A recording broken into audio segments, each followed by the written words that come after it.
सो tag team talk down का भाई episode 2 finally out हो चुका है एंड ब्रॉक लेसनर के फैंस के लिए बहुत स्पेशल एपिसोड है। बहुत कुछ हमने करा है डिस्कस एंड इसके अलावा भाई और भी ऑब्वियसली हमेशा की तरह काफ़ी सारी चीज़ें हैं। तो डिस्क्रिप्शन में टॉप पे लिंक है, मेक श्योर कि देखो आप लोग। एंड लेसनर के फैंस हो तब तो जरूर से ही जाके देखो, सबसे ऊपर है लिंक डिस्क्रिप्शन में टॉप पे। ठीक है, शुरू करते हैं गैस अपनी बात को हम लोग सबसे पहले जिला फाटू से। तो भाई जिला फाटू WWE के अंदर आने वाले, हम सबको आइडिया है वो आएंगे, आज ना कल आ जाएंगे। लेकिन भाई कब आएंगे इसका कोई आइडिया नहीं है। मैं आपको इतना बता सकता हूँ कि जल्द से जल्द उनको WWE में भेजने की कोशिश है। किसकी कोशिश है? बुकर टी की कोशिश है। हॉल ऑफ फेम पॉडकास्ट में Booker T says the next level for Zilla Fatu is WWE and he will try his best to get him there. कहना है बुकर टी का कि नेक्स्ट जो अगला पड़ाव है जिला फाटू के लिए वो कुछ और नहीं बल्कि सीधा वर्ल्ड रेसलिंग एंटरटेनमेंट WWE है। एंड बुकर टी अपना फुल बेस्ट ट्राई देने वाले जिला फाटू को वहाँ पे ले जाने के लिए। रियलिटी ऑफ रेसलिंग करके बुकर टी की एक भाई खुद की फेडरेशन है जहाँ पे जिला फाटू कम्पीट करते हैं, अभी चैंपियन भी है वहाँ के, अगर मैं गलत नहीं हूँ तो वहाँ पे भाई काफ़ी अच्छी इनके रिलेशन है बुकर टी से। एंड बुकर टी भाई आपको मालूम है कि WWE लेजेंड है, NXT के अंदर कमेंट्री भी करते हैं बुकर टी।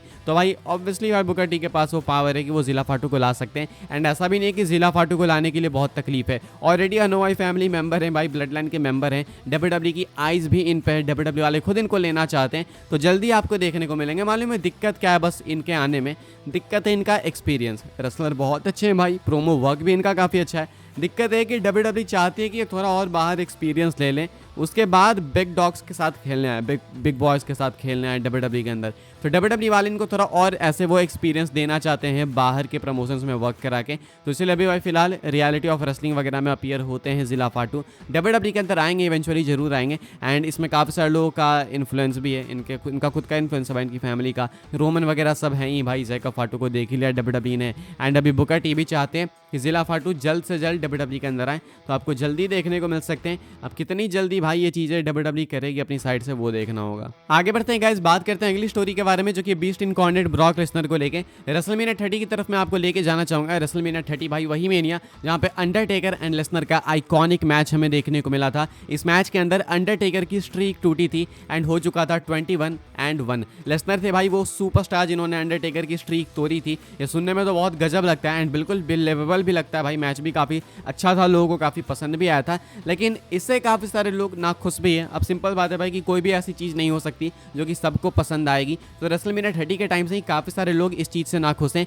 कि लेसनर ने स्ट्रीक क्यों तोड़ी। अभी टॉमी ड्रीमर भाई जो कि एक लेजेंड है, रेसलिंग लेजेंड, उन्होंने रिसेंटली एक पॉडकास्ट के अंदर सेम बात कही। उनका कहना है कि ये जो डिसीजन था अंडरटेकर की स्ट्रीक को तोड़ने का रेसलमेनिया 30 में, वो भी लेसनर के हाथों, ये वर्स्ट डिसीजन था भाई रेसलिंग हिस्ट्री का। WWE हिस्ट्री भी नहीं भाई, रेसलिंग हिस्ट्री, समझ रहे हो? और वो भी सबसे घटिया डिसीजन कहते हैं। सोचो भाई इतना बड़ा मोमेंट जिसको कोई कभी नहीं भूल पाएगा, इसको वर्स्ट डिसीजन बोला जाता है। क्यों बोला जाता है? इनके रीजन्स में आपको बता देता हूँ। सुनकर तो मुझे भी लगा था कि भाई ये क्या मजाक है, लेकिन इनके रीजन्स कुछ हद तक सोचने लायक हैं। ये कहते हैं कि देखो भाई अंडरटेकर की स्ट्रीक तब टूटनी चाहिए थी जब अंडरटेकर रिटायर होते हैं। बिकॉज ये ऐसा नहीं है कि अंडरटेकर की स्ट्रीक बस एक बोलने वालने वाली चीज़ है, ऐसा नहीं है। ये एक्चुअली में रेसलमेनिया के लिए बहुत मैसिव ड्रॉ साबित होती थी। लोग सिर्फ अंडरटेकर की स्ट्रीक देखने भी आते थे। काफ़ी सारे लोगों को ये था कि भाई इस साल अंडरटेकर किसको फेस करेंगे, टिकट्स खरीदते थे इसके लिए, देखने के लिए कि स्ट्रीक टूटेगी या फिर नहीं। तो एक बहुत बड़ा मार्केट था। लेकिन रेसलमेनिया 30 में जब ये चीज़ खत्म हो गई लेसनर के हाथों, तो अब ये मार्केट पूरा चला गया। लेकिन आई डोंट थिंक ये कोई मैसिव चीज़ है भाई, बिकॉज हर चीज़ कहीं ना कहीं जाके खत्म होती है। अब सिर्फ आप प्रॉफिट के लिए किसी चीज़ को घसीटते नहीं रह सकते। रोमन की भी रेन काफ़ी प्रॉफिटेबल थी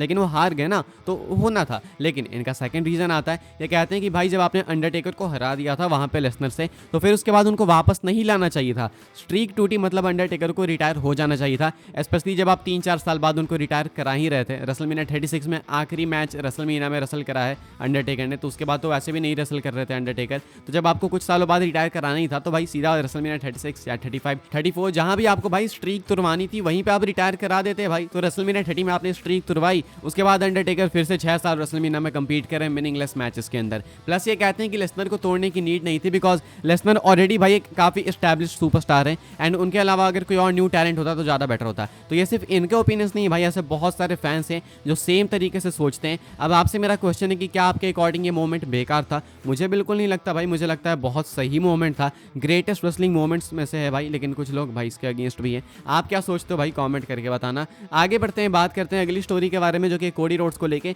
कोडी रोड्स ने पॉल हेमन के ऊपर कमेंट करा है, पॉल हेमन के रोल के ऊपर कमेंट करा, ब्लड लाइन की स्टोरी लाइन के अंदर पॉल हेमन का क्या रोल है, इसके अंदर घुसते हैं कोडी एंड फॉक्स 57 न्यूज़ के साथ बात करते हुए कहते हैं कि जब ये ब्लड लाइन वाली स्टोरी लाइन खत्म हो जाएगी ना, बिल्कुल कंप्लीट खत्म हो जाएगी, जब लोग इसको याद करेंगे कि एक टाइम पे ये स्टोरी हुआ करती थी, तो उस टाइम मालूम है सबसे ज़्यादा बातचीत किसकी होने वाली है? तुम बिलीव नहीं करोगे, कहते हैं कि पॉल हेमन की बातचीत होगी। पॉल हेमन ने इस चीज़ को भाई अपने तरीके से, जिस तरीके से बिल्ड कर करके बनाई है, वो लोगों को कहीं ना कहीं याद रहेगी आने वाले टाइम के अंदर जब ये चीज़ प्रॉपर तरीके से रिवील होगी। According to Cody Rhodes, Paul Heyman है वो main guy behind all of this bloodline saga. मैं अग्री भी करूंगा इस चीज़ से। रोमन रेंज जब आए थे पॉल हेमन के साथ में, 2020 की मैं बात कर रहा हूँ, वो शायद कुछ best moments of all times में से आ सकता है। पॉल हेमन आए थे रोमन के साथ में एंड उसके बाद से भाई रोमन के लिए सब कुछ बदल गया, ब्लड लाइन के लिए सब कुछ बदल गया, ब्लड लाइन की स्टोरी लाइन हमें देखने को मिली। इवन आज मैं लेटेस्ट बात कर रहा हूँ, कोडी रोड्स रोमन का जो फेस ऑफ हमें देखने को मिला वो जॉर्जिया टेक में, वो भी पॉल हेमन ने ही प्रोड्यूस करा था। तो हेमन का भाई इंपैक्ट फॉर श्योर भाई ऐसा नहीं है कि आप भूल जाओगे कुछ सालों बाद। कोडी कहते हैं कि सबसे ज़्यादा हेमन को ही याद रखा जाएगा, बिकॉज ऑलमोस्ट सारी चीज़ें हेमन के कारण ही है इस वाली स्टोरी लाइन के अंदर। आगे बढ़ते हैं गाइस, बात करते हैं अगली स्टोरी के बारे में जो कि है मैकेंटायर को लेके। मैकेंटायर भाई स्टिल एडवर्टाइज्ड हैं अगले रॉ के एपिसोड के लिए। ये अपडेट मैं वापस से कवर कर रहा हूँ बिकॉज मैं आपको पहले बता चुका हूँ कि मैकेंटायर को WWE ने वेबसाइट पे लिस्ट करके रखा है अगले मंडे नाइट रॉ के एपिसोड के लिए, जो कि अपना परसों होने वाला है। एंड आज जब मैंने वापस से अभी चेक करा तो मैकेंटायर स्टिल एडवर्टाइज्ड हैं, फीचर्ड सुपरस्टार्स के सेक्शन में मैकेंटायर हैं। तो क्या इसका मतलब है कि मैकेंटायर अपीयर होने वाले हैं? अगर इसके अकॉर्डिंग देखो तो बिल्कुल होने वाले। देखना होगा WWE आगे रिमूव करती है या फिर नहीं, लेकिन अभी टाइम काफ़ी कम बचा है, लोग टिकट्स खरीद भी रहे होंगे, काफ़ी ने खरीद भी ली होगी भाई टिकट।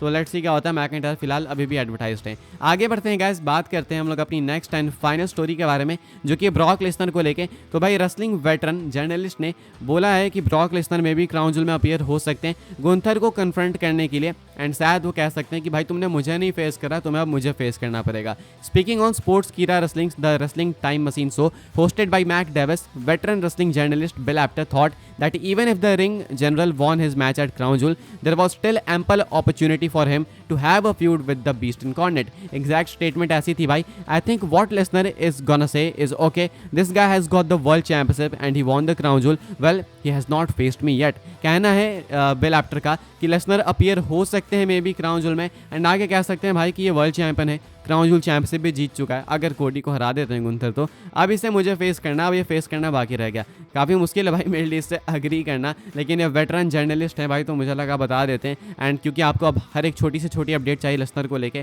तो ये है कुछ मामला। मुझे पूरा बिलीव है कि लेसनर वापस आएंगे, एज अ फैन मुझे बिलीव है, लेकिन कब आएंगे ये बताना थोड़ा मुश्किल है। क्राउन जूल में आएंगे क्या, इसका आंसर तो मैं नो दूंगा, लेकिन ये बिल एप्टर कहते हैं कि ये भी एक पॉसिबिलिटी है। कमाल की बात है कि रसल वोट्स का कहना था कि क्या पता गोल्डबर्ग आ जाए क्राउन जूल में, तो या तो गोल्डबर्ग या नहीं तो ब्रॉक लेसनर, नहीं तो दोनों में से कोई नहीं। करेंटली ये सिचुएशन है भाई क्राउन जूल की। क्या है भाई आपकी हाइप लेवल्स क्राउन जूल के लिए, कमेंट करके बता सकते हो। इस वीडियो के लिए गाइस यही कुछ अपडेट्स थी। आई होप सबको इन्फॉर्मेशन मिली हो तो वीडियो को लाइक करें, शेयर करें, सब्सक्राइब करें चैनल को, ताकि आने वाले टाइम के अंदर आपको और भी ऐसे WWE की news updates time to time जानने को मिलते रहे। फॉलो कर सकते हैं आप लोग मुझे इंस्टाग्राम एंड ट्विटर पर, लिंक आपको मिल जाएगा डिस्क्रिप्शन में। ज्वाइन कर सकते हैं व्हाट्सएप चैनल को, उसके भी लिंक डिस्क्रिप्शन में। मिलते हैं अपने नेक्स्ट सॉफ्टवेयर काफ़ी इंटरेस्टिंग वीडियो में।